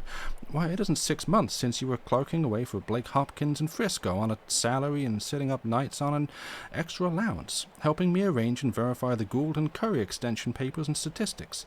The idea of your being in London and a vast millionaire with a colossal celebrity. Why, it's the Arabian Nights come again. Man, I can't take it in at all. I can't realize it. Give me time to settle the whirl in my head. The fact is, Lloyd, that you are no worse off than I am. I can't realize it myself. Dear me, it is stunning now, isn't it? Why, it's just 3 months today since we went to the Miners' Restaurant. No, the Wat Cheer. Right, it was the Wat Cheer. Went there at 2 in the morning and had a chop and a coffee after a hard 6 hours grind over those extension papers, and I tried to persuade you to come to London with me and offered to get leave of absence for you and pay all your expenses and give you something over if I succeeded in making the sale. and you would not listen to me and said I wouldn't succeed and you couldn't afford to lose the run of the business and be no end of time getting the hang of things again when you got back home. And yet, here you are. How odd it all is. How did you happen to come, and whatever did give you this incredible start? Oh, just an accident. It's a long story, a romance, a body may say. I'll tell you about it, but not now. When? The end of the month? That's more than a fortnight yet. It's too much of a strain on a person's curiosity. Make it a week. I can't. You'll know why by and by, but how's the trade getting along? His cheerfulness vanished like a breath, and he said with a sigh, You were a true prophet, Hal, a true prophet. I wish I hadn't come. I don't want to talk about it. Oh, may I? Are you in earnest? And the water showed. Oh, no, sorry. But you must. You must come and stop with me tonight when we leave here and tell me all about it. Oh, may I? Are you in earnest? And the water showed in his eyes. Yes, I want to hear the whole story, every word. I'm so grateful. Just to find a human interest once more in some voice and in some eye, in me and affairs of mine, after what I've been through here. Lord, I could go down on my knees for it. He gripped my hand hard and braced up, and was all right and lively after that for the dinner, which didn't come off. No, the usual thing happened, the thing that is always happening under that vicious and aggravating English system. The massa of precedents couldn't be settled, and so there was no dinner. Englishmen always eat dinner before they go out to dinner because they know the risks they are running, but nobody ever warns the stranger, and so he walks placidly into the trap. Of course, nobody was hurt this time because we had all been to dinner, none of us being novices except Hastings, and he having been informed by the minister at the time that he invited him that in difference to the English custom he had not provided any dinner. Everybody took a lady and processioned down to the dining room because it is usual to go through the motions. But there the dispute began. The Duke of Shoreditch wanted to take precedence and sit at the head of the table, holding that he outranked a minister who represented merely a nation and not a monarch. But I stood for my rights and refused to yield. In the gossip column, I ranked all dukes not royal, and said so, and claimed precedence of this one. It couldn't be settled, of course, struggle as we might, and did. He finally, and injudiciously, trying to play birth and antiquity, and I, seeing his conqueror and raising him with Adam, whose direct posterity I was, as shown by my name, while he was of collateral branch, and as shown by his, and by his recent Norman origin. So we all processioned back to the drawing-room again, and had a perpendicular lunch, plate of sardines and a strawberry, and you group yourself up and stand and eat it. Here the religion of precedence is not so strenuous. The two persons of highest rank chuck up a shilling. The one that wins has first go at his strawberry, and the loser gets the shilling. The next two chuck up, and then the next two, and so on. After refreshment, tables were brought, and we all played cribbage, 6pence a game. Excuse me, just elbowed my desk. The English never play any game for amusement. If they can't make something or lose something, they don't care which, they won't play. We had a lovely time. Certainly, two of us had, Miss Langham and I. I was so bewitched with her that I couldn't count my hands if they went above a double sequence, and when I struck home I never discovered it, and started up the outside row again, and would have lost the game every time, only the girl did the same, she being in just my condition, you see, and consequently neither of us ever got out or cared to wonder why we didn't. We only just knew we were happy, and didn't wish to know anything else, and didn't want to be interrupted. And I told her, I did, indeed, told her I loved her, and she blushed till her hair turned red, but she likes it. She said she did. Oh, there was never such an evening. Every time I pegged, I put on a postscript. Every time she pegged, she acknowledged receipt of it, counting the hands the same. Why, I couldn't even say 2 for his heels, without adding, my, how sweet you do look. And she would say, 15, 2, 15, 4, 15, 6, and a pair are 8s, and 8 are 16. Do you think so? Peeping out aslant from from under her lashes, so sweet and cunning. Oh, it was just too. Well, I was perfectly honest and square with her, told her I hadn't a cent in the world but just the £1,000,000 note she'd heard so much talk about, and it didn't belong to me, and that started her curiosity. And then I talked low and told her the whole history right from the start, and it nearly killed her laughing. What in the nation she could find to laugh about I couldn't see, but there it was. Every half-minute some new detail would fetch her, and I would have to stop as much as a minute and a half to give her a chance to settle down again. Why, she laughed herself lame. She did, indeed. I never saw anything like it. I never saw a painful story, a story of a person's troubles and worries and fears, produce just that kind of effect before. So I loved her all the more, seeing she could be so cheerful when there wasn't anything to be cheerful about, for I might soon need that kind of wife, the way things looked. Of course, I told her we should have to wait a couple of years till I could catch up on my salary, but she didn't mind that. Only she hoped I would be as careful as possible in the matter of expenses, and not let them run the least risk of trenching on our 3rd year's pay. Then she began to get a little worried, and wondered if we were making any mistake, and starting the salary on a higher figure for the first year. Than I would get. This was good sense, and it made me feel a little less confident than I had been feeling before, but it gave me a good business idea, and I brought it frankly out. Portia, dear, would you mind going with me that day when I confront those old gentlemen? She shrank a little, but said, No, if my being with you would help hearten you, but would it be quite proper, do you think? No, I don't think that it would. In fact, I'm afraid it wouldn't, but you see there's so much dependent upon it that... Then I'll go, anyway, proper or improper, she said, with a beautiful and generous enthusiasm. Oh, I shall be so happy to think I'm helping. Helping, dear? What, you'll be doing it all. You're so beautiful and so lovely and so winning that with you there I can pile our salary up till I break those good old fellows, and they'll never have the heart to struggle. Pshaw! You should have seen the rich blood mount, and her happy eyes shine. You wicked flatterer! There isn't a word of truth in what you say, but still I'll go with you. Maybe it will teach you not to expect other people to look with your eyes. Were my doubts dissipated? Was my confidence restored? You may judge by this fact. Privately, I raised my salary to $1,200 the first year on the spot, but I didn't tell her. I saved it for a surprise. All the way home I was in the clouds, Hastings talking, not hearing a word. When he and I entered my parlour, he brought me to myself with his fervent appreciations of my manifold comforts and luxuries. Let me just stand here a little and look my fill. Dear me, it's a palace, it's just a palace, and in everything a body could desire, including cosy coal fire and supper standing ready. Henry, it doesn't merely make me realize how rich you are, it makes me realize to the bone, to the marrow, how poor I am, and how miserable, how defeated, routed, annihilated.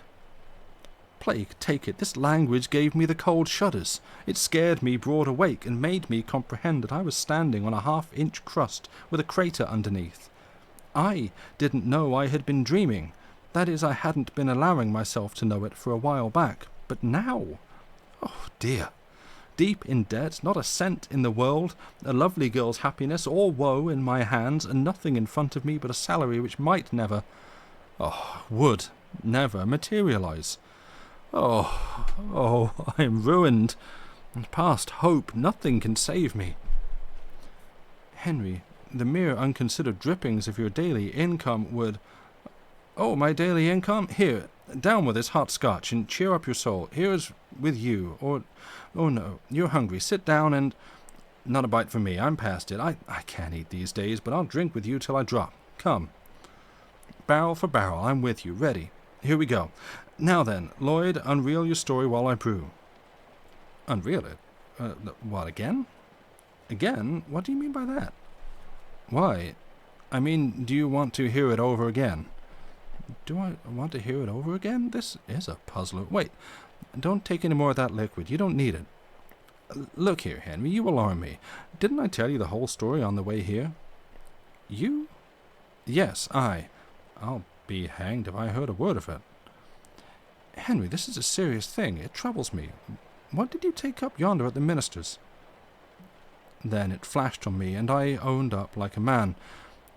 I took the dearest girl in this world, prisoner. So then he came with a rush, and we shook and shook and shook till our hands ached, and he didn't blame me for not having heard a word of a story which had lasted while we walked 3 miles.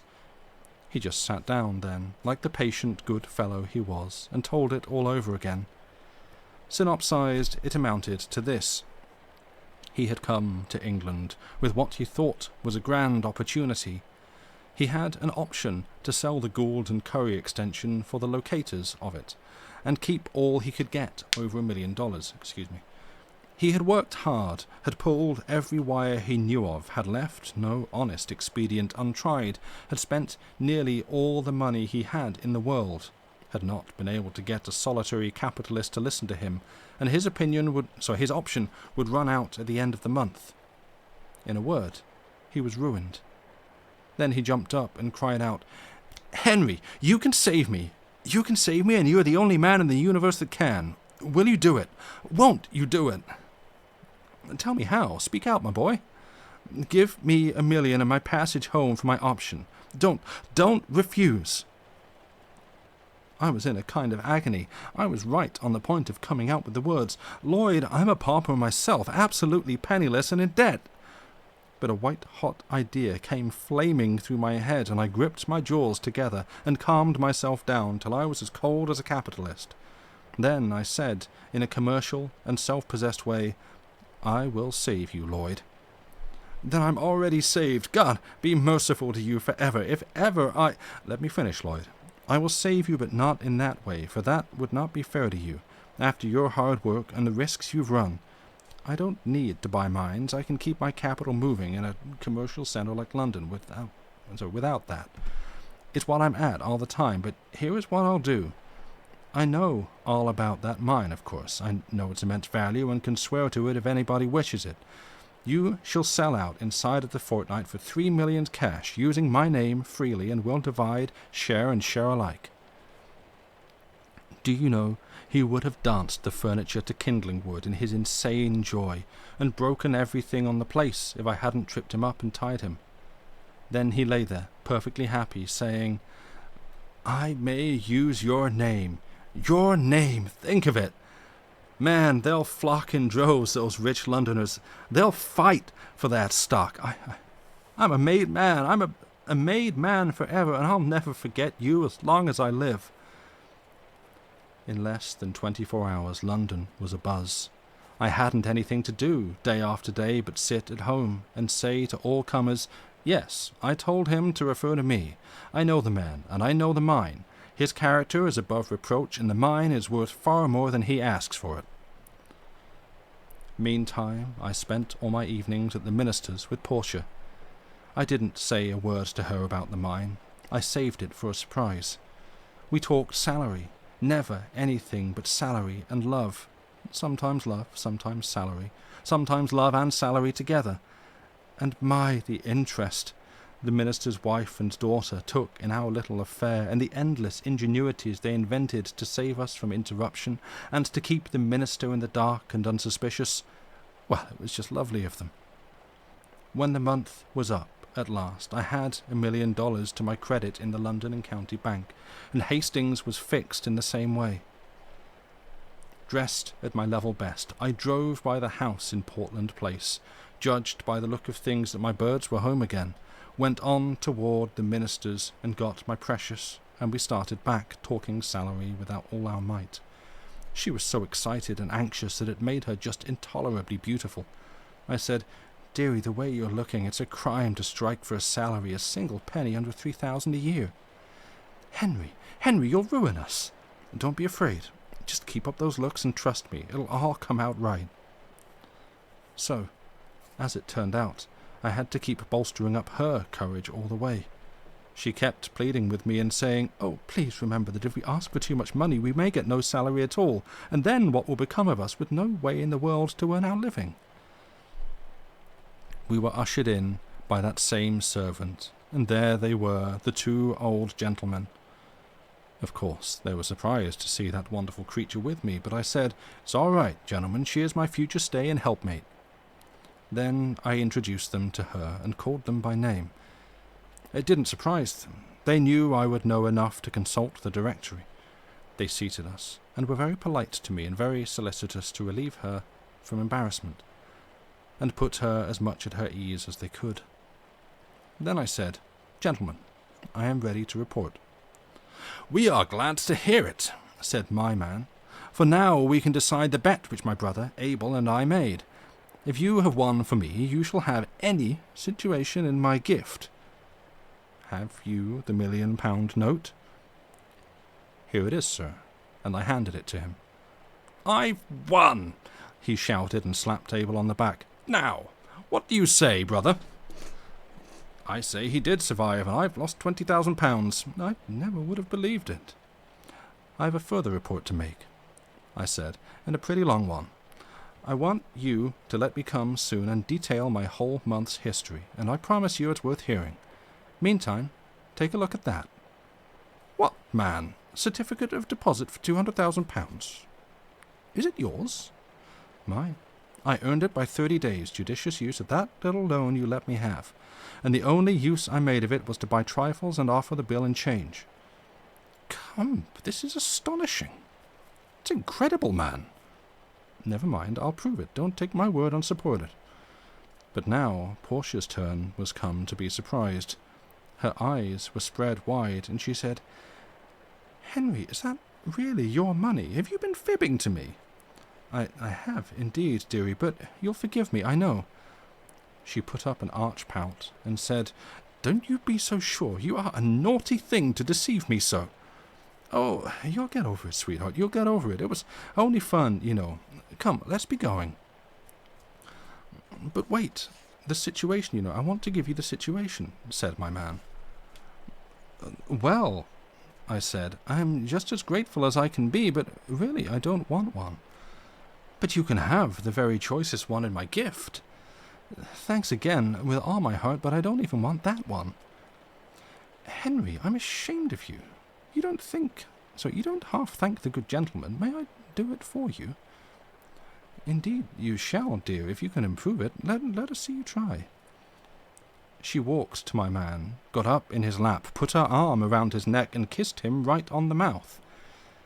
Then the two old gentlemen shouted with laughter, but I was dumbfounded, just petrified, as you may say.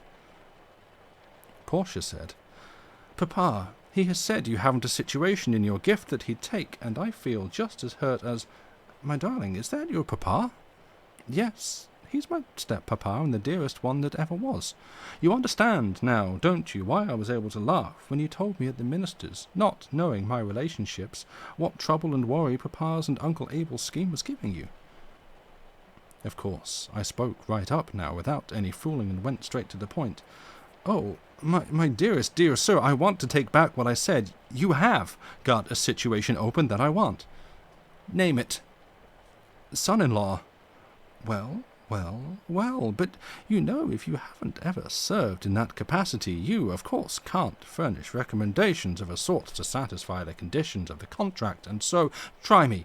Oh, do, I beg of you, only just try me 30 or 40 years, and if— Oh, well, all right, but it's a little thing to ask. Take her along." Happy? We two?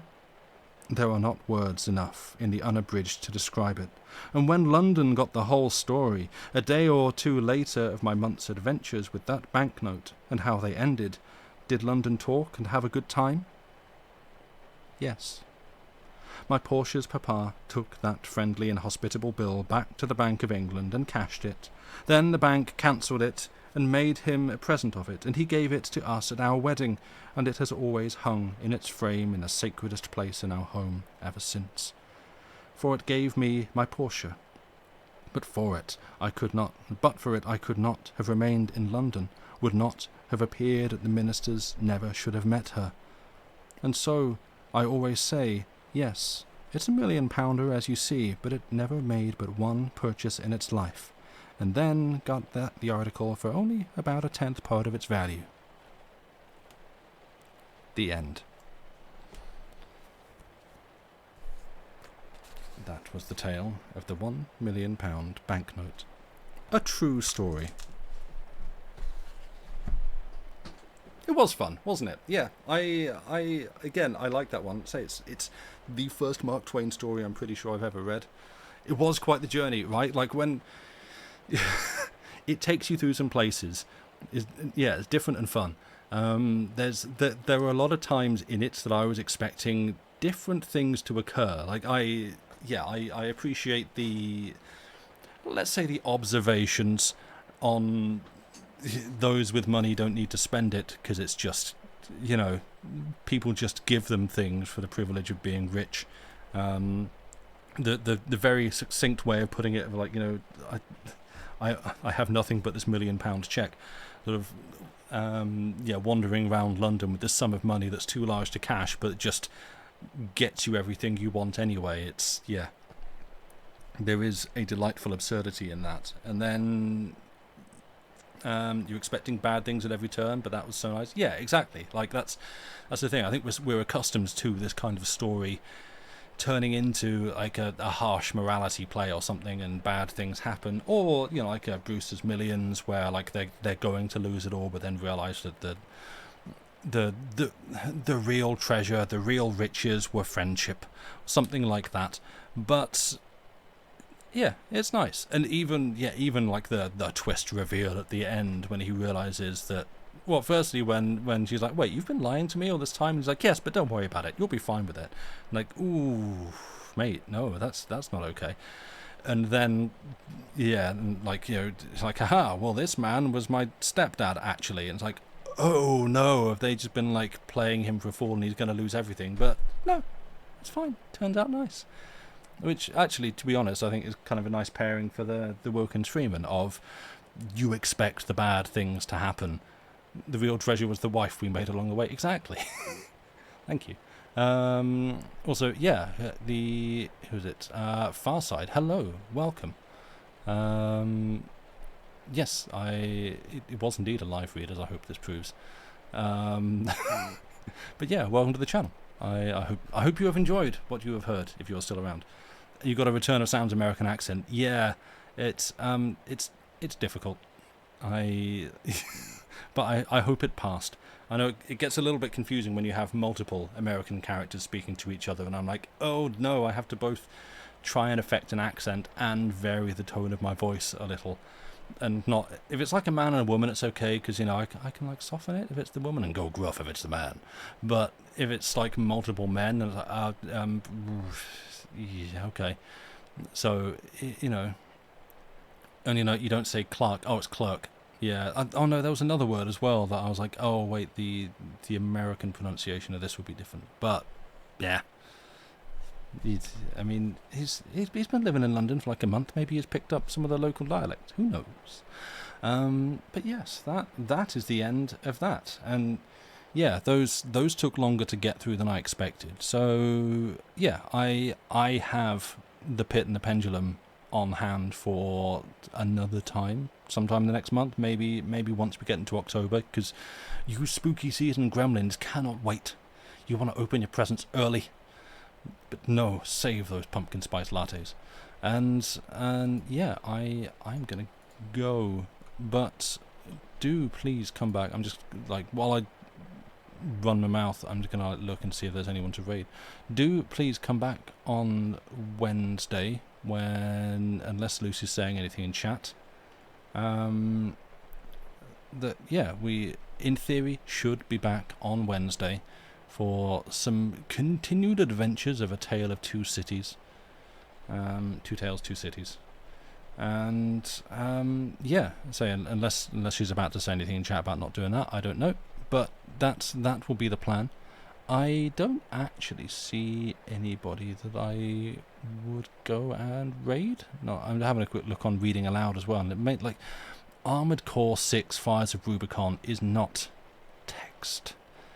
I know FromSoft games have a lot of text in them. There are people who make a lot of good money and content reading the lore tabs on this. Someone else playing Elden Ring, same joke to you, but does not count. I'm gatekeeping reading aloud. That's me. That's what I'm doing.